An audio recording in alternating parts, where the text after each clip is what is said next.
नमस्कार, सीधे मुंबई से आप देख रहे हैं आज तक। मैं हूं आपके साथ चित्रा त्रिपाठी। लोकतंत्र की सबसे अनिवार्य शर्त है बोलने की आजादी, लेकिन उसी बोलने की आजादी पर जब सत्ता का बुलडोजर चलता है तो उसका सूरत हाल क्या होता है, अगर देखना हो तो आप आइए मुंबई। कंगना रनौत के दफ्तर के अंदर से बाहर तक की तस्वीर अपने आप में परेशान करने वाली है, क्योंकि कंगना रनौत ने उद्धव सरकार को लेकर हमला क्या किया, सीधे बुलडोजर उनके पूरे दफ्तर पर चल गया। और यहीं से सवाल खड़ा हो चुका है कि आखिर मुंबई में, महाराष्ट्र में ये कैसी सरकार जो बोलने की आजादी को इस तरह से कुचल रही है।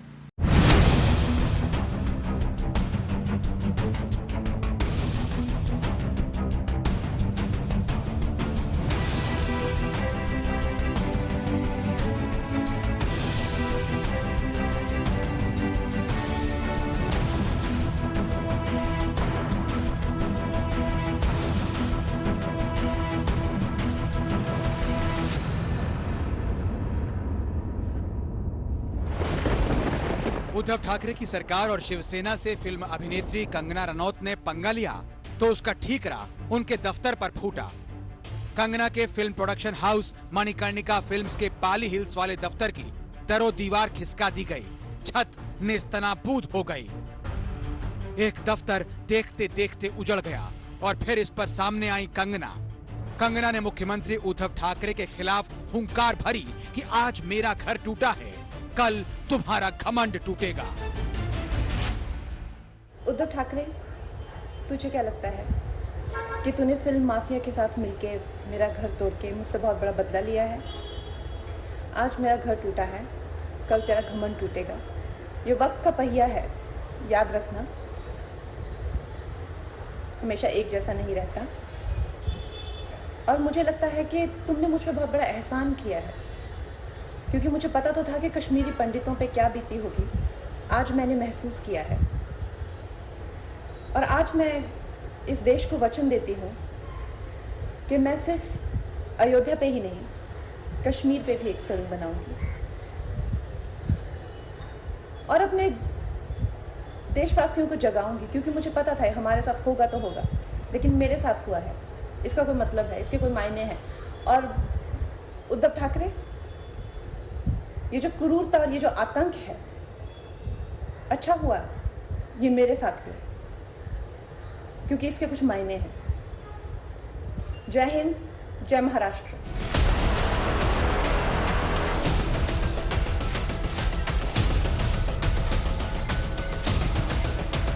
बुधवार की सुबह कंगना रनौत ने चंडीगढ़ से मुंबई के लिए उड़ान भरी। तब तक बीएमसी का बुलडोजर कंगना के दफ्तर की तरफ बढ़ चुका था। पहले मुंबई पुलिस और बीएमसी की टीम पहुंची, फिर कंगना के दफ्तर पर चोट शुरू हुई। उधर कंगना ने विमान में बैठते ही ट्वीट करके जवाब देना शुरू किया। कंगना ने सोशल मीडिया के जरिए ही छेड़ दिया अपना धर्म युद्ध। Pakistan, death of democracy. लोकतंत्र में कब संस्थाएं सक्रिय हो जाती हैं पता ही नहीं चला। जेसीबी मशीन आई और कंगना के करीब 48 करोड़ रुपए में बने चमचमाते दफ्तर के एक हिस्से को मिट्टी में मिलाकर चली गई। बीएमसी के बुलडोजर ने चार दीवारी तोड़ी, दीवारें तोड़ी, छज्जा तोड़ दिया। कंगना रनौत और बीएमसी के बीच, महाराष्ट्र सरकार के बीच आर पार की लड़ाई छिड़ गई। यहाँ पे आप देखिए, बुलडोजर से लेके हथौड़े से बीएमसी यहाँ पे कंगना रनौत के दफ्तर, जो कि मणिकर्णिका फिल्म्स का दफ्तर है, वहाँ पे तोड़फोड़ उसने शुरू कर दी है। सुबह 10:30 बजे के आसपास बीएमसी की टीम जेसीबी मशीन, क्रेन और हथौड़े लेकर कंगना के दफ्तर में धमक पड़ी। 2 घंटे में कंगना के सपने के दफ्तर का हुलिया बदल चुका था। हम आपको एक्सक्लूसिव विजुअल्स दिखा रहे हैं। बीएमसी के कर्मचारियों ने क्या डिमोलिशन वर्क किया है। कंगना रनौत के पाली हिल का ये वही बंगला है जहां पर डिमोलिशन ड्राइव करी गई थी। देखिए अंदर क्या हाल कर दिया गया है। कंगना उस वक्त हवा में थी, हवाई यात्रा पर। वो मुंबई पहुंच रही थी, लेकिन उन्होंने सोचा नहीं होगा कि मुंबई में बीएमसी उनका स्वागत इस तरह करेगी। लेकिन कंगना को इसका एहसास था, इसलिए तोड़फोड़ से पहले ही उन्होंने ट्वीट किया था, महाराष्ट्र सरकार और उसके गुंडे मेरे दफ्तर पर हैं। डेमोलिशन शुरू होने वाला है, लेकिन मेरा हौसला और बढ़ेगा।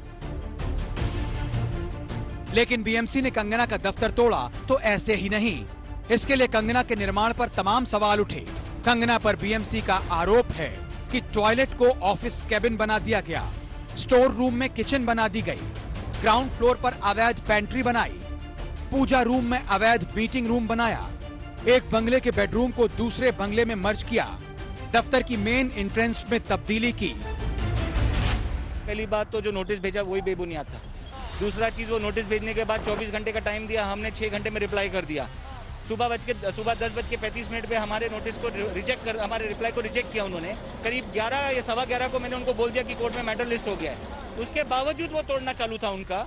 मेरे ऑफिस के शख्स गए थे वहाँ पे, उनके ऑफिस में सर्व करने के लिए उन्होंने कॉपी लेने को रिफ्यूज कर दिया। बीएमसी का कहना है कि निर्माण के काम को रोकने के लिए स्टॉप वर्क ऑर्डर नोटिस दिया गया था। ये भी चेतावनी दी गई थी कि अगर 24 घंटों में इस निर्माण की अनुमति के दस्तावेज बीएमसी को नहीं सौंपे गए तो गैर कानूनी रूप से निर्माण की गई जगहों पर कार्रवाई होगी। और फिर बीएमसी ने ऐसी कार्रवाई की कि कंगना के लिए भी अपने दफ्तर को पहचानना आसान नहीं होगा। क्या बोला गया था, आपने ज्यादा तोड़ा कि जितना? मैं सिर्फ एक कामगार हूँ। हाँ। मैं काम करता हूँ यहाँ पे। हाँ। सारे आपके सामने मौजूद हैं। हाँ। आप वहाँ पर जाइए, उनको पूछिए। कितनी देर से आप लोग ये कर रहे हैं? हाँ। मैं सिर्फ जो इंस्ट्रक्शन दिया गया था। हाँ, हमको जितना बताया गया है उतना ही हम काम करेंगे। बीएमसी ने अपने आकाओं के हुक्म पर कंगना का दफ्तर तो तोड़ दिया, लेकिन बात यहाँ से शुरू हुई है, अंत कहाँ होगा पता नहीं। लेकिन कंगना ने रणभेरी जरूर बजा दी है। मौसमी सिंह, आशुतोष, पंकज उपाध्याय के साथ मुस्तफा शेख, मुंबई आज तक। मुंबई में खार रोड इलाके में कंगना रनौत के घर के बाहर इस वक्त हमारी मौजूदगी है और इसी घर से उन्होंने सीधे शिवसेना को खुली चुनौती देते हुए पंगा ले लिया। आज जब दफ्तर कंगना रनौत का टूट रहा था उसी वक्त उन्होंने ट्वीट किया, अपने दफ्तर को राम मंदिर जैसा बताया और तोड़ने वाले को बाबर। जय श्री राम का नारा लगाया, वो अलग से।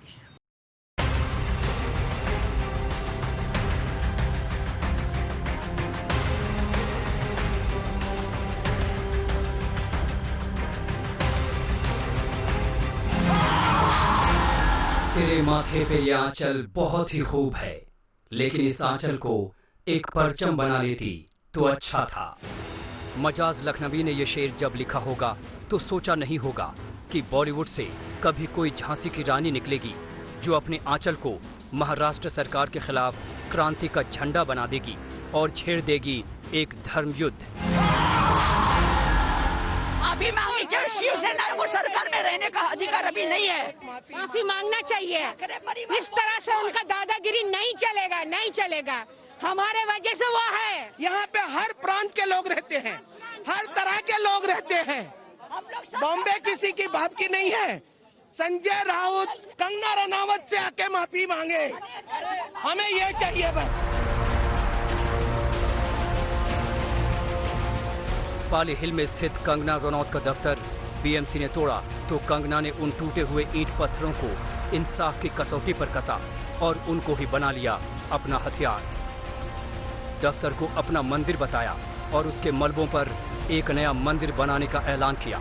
लगे हाथ उद्धव सरकार की तुलना बाबर से कर दी। कंगना ने अपने ट्वीट में लिखा, मणिकर्णिका फिल्म्स की पहली फिल्म अयोध्या की घोषणा हुई। ये मेरे लिए एक इमारत नहीं, राम मंदिर है। आज वहाँ बाबर आया है। आज इतिहास फिर खुद को दोहराएगा। राम मंदिर फिर टूटेगा, मगर याद रख बाबर, ये मंदिर फिर बनेगा, ये मंदिर फिर बनेगा। जय श्री राम, जय श्री राम, जय श्री राम। इस ट्वीट के साथ कंगना ने वो तस्वीरें भी टैग की जो उनके दफ्तर की हैं, उसी दफ्तर की जिसे तोड़ा गया और उसमें कंगना भगवान की पूजा कर रही हैं और जिसमें पंचमुखी हनुमान जी की प्रतिमा है। कंगना ने फिल्म मणिकर्णिका में रानी लक्ष्मीबाई की भूमिका निभाई थी। फिर उन्होंने अपनी कंपनी का नाम ही मणिकर्णिका फिल्म्स रख दिया। हम लड़ेंगे और छत्रपति शिवाजी महाराज के स्वराज के सपने को पुनः जीवित करेंगे। उनकी कंपनी जो पहली फिल्म बनाने वाली है वो है अयोध्या। इतना ही नहीं, कंगना ने एक और ट्वीट किया जिसमें बीएमसी के कर्मचारियों और मुंबई पुलिस को बाबर और बाबर की सेना करार दिया।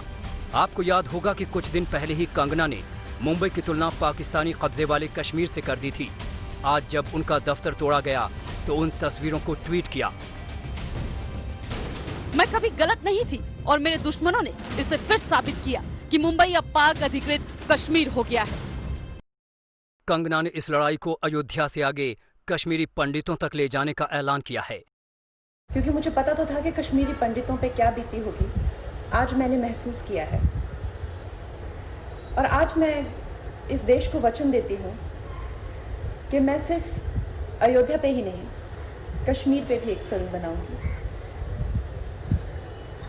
और अपने देशवासियों को जगाऊंगी, क्योंकि मुझे पता था हमारे साथ होगा तो होगा। उससे पहले कंगना ने अपना इरादा दिखा दिया है कि वो शिवसेना से आर पार की लड़ाई की मुद्रा में हैं। अपने दफ्तर में तोड़फोड़ के खिलाफ अदालत का दरवाजा भी खटखटा दिया। देखिए, आप अगर कोई काम आपके हिसाब से तोड़ने आए थे, अगर आप आए थे लीगली भी, तभी भी आप दूसरी चीजों को नहीं डैमेज कर सकते हो। आप अपनी ड्यूटी परफॉर्म करने के चक्कर में जो आपकी आर्ग्यूमेंट है, उसके शेल्टर के अंदर आप दूसरे चीजें तोड़ेंगे, वो नहीं कर सकते हो। इतना लॉजिक तो सबको पता है, ये तो बच्चों को भी पता है, मगर इन्होंने उस पे भी गौर नहीं किया। इन्होंने बाकी चीजें भी तोड़ दी, मतलब कबर्ड से लेके, फर्नीचर से लेके, टेबल से लेके, कांच, शीशे, सब तोड़ दिए। उद्धव ठाकरे, तुझे क्या लगता है कि तूने फिल्म माफिया के साथ मिलके मेरा घर तोड़ के मुझसे बहुत बड़ा बदला लिया है? कंगना ने इस लड़ाई को धर्म के आंगन में उतार दिया है, जिसमें एक तरफ अपनी मोर्चाबंदी दिखा रही हैं, तो दूसरी तरफ शिवसेना से पंगा लेने की हिम्मत दिखा रही हैं। हमारी संस्कृति में पहले शांति और फिर क्रांति को जगह दी गई है। मौसमी सिंह के साथ आशुतोष, मुंबई आज तक। जब तक मेरे शरीर में रक्त है।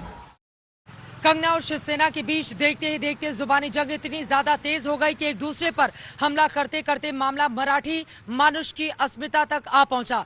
एक तरफ कंगना रनौत आग उगल रही थी, तो वहीं दूसरी तरफ बदला लेने में शिवसेना ने भी कोई कोर कसर नहीं छोड़ी। और यही कारण है कि कंगना के इस दफ्तर के बाहर न सिर्फ नोटिस चिपकाया गया बीएमसी का, बल्कि बाद में मामला आगे बढ़ते बढ़ते यहां तक पहुंच गया कि यहां पर चल गया बुलडोजर।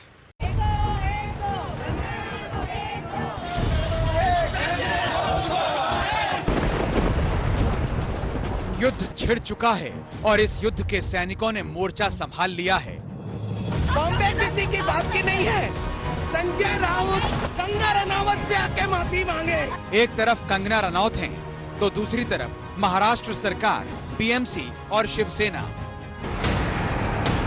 एक मूवी में जो पूरा मसाला, एक्शन, ड्रामा सब कुछ हम देखते हैं, वो सब अब यहाँ नजर आ रहा है। बहुत भारी तादाद है और ये काला झंडा लेकर आए हैं मराठी भाषा में लिखे हुए स्लोगन्स, जो तथ्य के साथ हमारे दर्शक देख रहे हैं। महाराष्ट्र में शिवसेना की महिला समर्थकों ने कंगना के पोस्टर पर चप्पलें चलाई।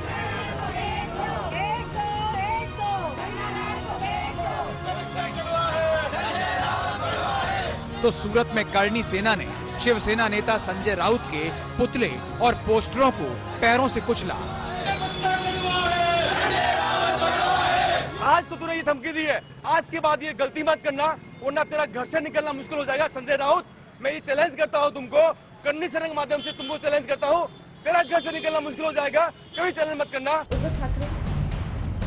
ये सारा विवाद कंगना और शिवसेना नेता संजय राउत की जंग से शुरू हुआ, जिसमें आखिरी चुनौती 4 तारीख को कंगना ने उछाली कि वो 9 सितंबर को मुंबई आ रही हैं। शिवसेना चाहे तो रोक कर दिखा दे। मैं देख रही हूँ कि कई लोग मुझे धमकी दे रहे हैं कि मैं मुंबई ना आऊँ। अब मैंने फैसला लिया है कि मैं मुंबई जल्द आऊंगी। मैं 9 सितंबर को मुंबई आऊंगी। मैं किस समय मुंबई आऊंगी वो टाइम भी सभी को बता दूंगी। किसी के बाप में हिम्मत है तो रोक ले। कंगना रनौत के इस तीखे ट्वीट का जवाब दिया संजय राउत ने। उन्होंने अपने ट्वीट में लिखा, मुंबई ये मराठी मानुस के बाप की ही है। जिनको ये मंजूर नहीं वो बताएं उनका बाप कौन है। शिवसेना ऐसे महाराष्ट्र के दुश्मनों को खत्म किए बिना रुकेगी नहीं। कंगना रनौत और संजय राउत के बीच का पंगा पिछले गुरुवार को शुरू हुआ, जब कंगना ने मुंबई के पीओके वाला ट्वीट किया। शिवसेना के नेता संजय राउत ने मुझे खुली धमकी दी कि दोबारा मुंबई ना आओ। मुंबई की सड़कों पर आजादी वाले चित्र बनाने के बाद खुली धमकी है। क्यों? मुंबई पाकिस्तान अधिकृत कश्मीर जैसी महसूस हो रही है। बात इस हद तक बिगड़ गई कि संजय राउत भाषा की मर्यादा भूल गए। संजय राउत जी, आपने मुझे कहा कि मैं एक हरामखोर लड़की हूँ। हम जब बात करते हैं तो तू हरामखोर है, यानी तू बहुत नॉटी है। संजय राउत के साथ शिवसेना ही नहीं, महाराष्ट्र सरकार भी खड़ी हो गई। गृह मंत्री अनिल देशमुख ने साफ कह दिया कि कंगना को मुंबई क्या, महाराष्ट्र में भी रहने का अधिकार नहीं है। ऐसी मुंबई पुलिस की तुलना उन्होंने जो की है, ऐसी हालत में उनको महाराष्ट्र में रहने का, मुंबई में रहने का कोई अधिकार नहीं है। अनिल देशमुख के इस बयान पर भड़की कंगना ने ट्वीट किया, कंगना को मुंबई में रहने का अधिकार नहीं है। हम उसे मुंबई में घुसने नहीं देंगे। हम उसे पत्थर और रॉड से पीट कर वैसे ही मार डालेंगे जैसे पाल घर के साधुओं को मार डाला। जिस तरह एक दिन में तुम पाक अधिकृत कश्मीर से तालिबान बन गए, ये सराहनीय है। शिवसेना से कंगना की वो लड़ाई आज कंगना के मुंबई पहुंचने के साथ ही और तेज हो गई। कंगना ने इसे अपने धर्म युद्ध में बदल दिया। रानी लक्ष्मीबाई के साहस, शौर्य और बलिदान को मैंने फिल्म के जरिए जिया है। दुख की बात यह है कि मुझे मेरे ही महाराष्ट्र में आने से रोका जा रहा है। मैं रानी लक्ष्मीबाई के पद चिन्हों पर चलूंगी, ना डरूंगी, ना झुकूंगी। गलत के खिलाफ मुखर होकर आवाज उठाती रहूंगी। जय महाराष्ट्र, जय शिवाजी। इधर शिवसेना के प्रवक्ता संजय राउत ने कंगना का बिना नाम लिए एक ट्वीट किया, जिसमें उन्होंने कंगना पर मुंबा देवी के अपमान का आरोप मढ़ दिया। संजय राउत ने इस ट्वीट में लिखा, शिवसेना छत्रपति शिवाजी महाराज और महाराणा प्रताप जैसे हिंदुओं के आदर्श विचारधारा का अनुसरण करती है। उन्होंने हमें महिलाओं का सम्मान करना सिखाया है। हालांकि कुछ लोग यह अफवाह फैला रहे हैं कि शिवसेना ने महिलाओं का जानबूझकर अपमान किया है। जो लोग इस तरह के आरोप लगा रहे हैं, उन्हें यह नहीं भूलना चाहिए कि वह मुंबई और मुंबई की मुंबा देवी का अपमान कर रहे हैं। इसके जवाब में कंगना ने राउत के नहले पर दहला मारा। मैं 12 साल की उम्र में हिमाचल छोड़ चंडीगढ़ हॉस्टल गई, फिर दिल्ली में रही और 16 साल की थी जब मुंबई आई। कुछ लोगों ने कहा मुंबई में वही रहता है जिसे मुंबा देवी चाहती हैं। हम सब मुंबा देवी के दर्शन करने गए। सब दोस्त वापस चले गए और मुंबा देवी ने मुझे अपने पास ही रख लिया। किसी ने आपके खिलाफ बात कही, इसलिए जब आप कार्रवाई करते हो तो ये कायरता है, बदले की भावना है। कंगना के रुख को बीजेपी का समर्थन पहले ही तब मिला जब केंद्रीय गृह मंत्रालय से उन्हें Y+ श्रेणी की सुरक्षा मिल गई। वैसे कंगना ने अपनी लड़ाई को धर्म के झंडे का संरक्षण दे दिया है। दूसरी तरफ उसी धर्म के झंडे को उठाकर शिवसेना भी घूम रही है। अब देखते रहिए कि ये लड़ाई किन किन मोड़ से होकर किस मुकाम तक पहुंचती है। चित्रा त्रिपाठी के साथ मुनीश पांडे, मुंबई, आज तक। कंगना अपनी ठसक और बेबाक बयानों के लिए जानी जाती हैं। इस पर कई बार बवाल भी मचा, विवाद भी हुआ। 14 जून को सुशांत सिंह राजपूत की रहस्यमय मौत के मामले के सामने आने के बाद उन्होंने बॉलीवुड में वंशवाद, भाई भतीजावाद पर उंगली रख दी, जिसके बाद वो लड़ाई इधर उधर से होते हुए अब यहाँ तक आई कि उनके दफ्तर पर ही सीधे बुलडोजर चला दिया यहाँ की उद्धव सरकार ने।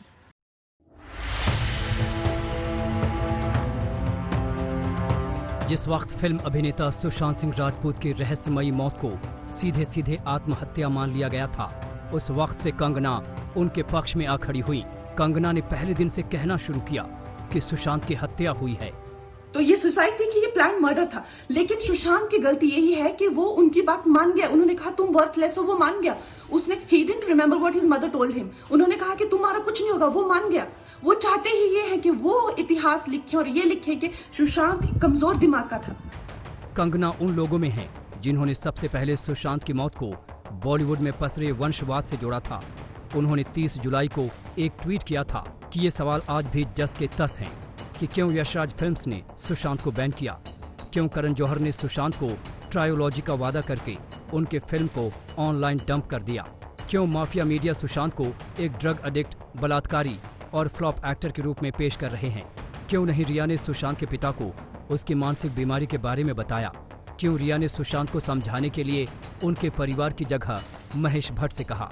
जब मुंबई ने मान लिया था कि सुशांत ने आत्महत्या की है, तब कंगना उन लोगों में थी जो सुशांत केस की सीबीआई जांच की मांग कर रही थी। We want CBI for Sushant Singh Rajput. We deserve to know the truth. Mumbai police और फिर उससे होते हुए शिवसेना से कंगना का पंगा सुशांत सिंह राजपूत के लिए इंसाफ की लड़ाई से शुरू हुई थी। अब वो लड़ाई कई मोर्चों पर फैल चुकी है। आज तक ब्यूरो। दफ्तर पर बीएमसी का हथौड़ा चला तो बॉलीवुड के बड़े बड़े नाम खामोश नजर आए। सिर्फ गिने चुने लोग ही कंगना को अपना समर्थन देते हुए दिखे।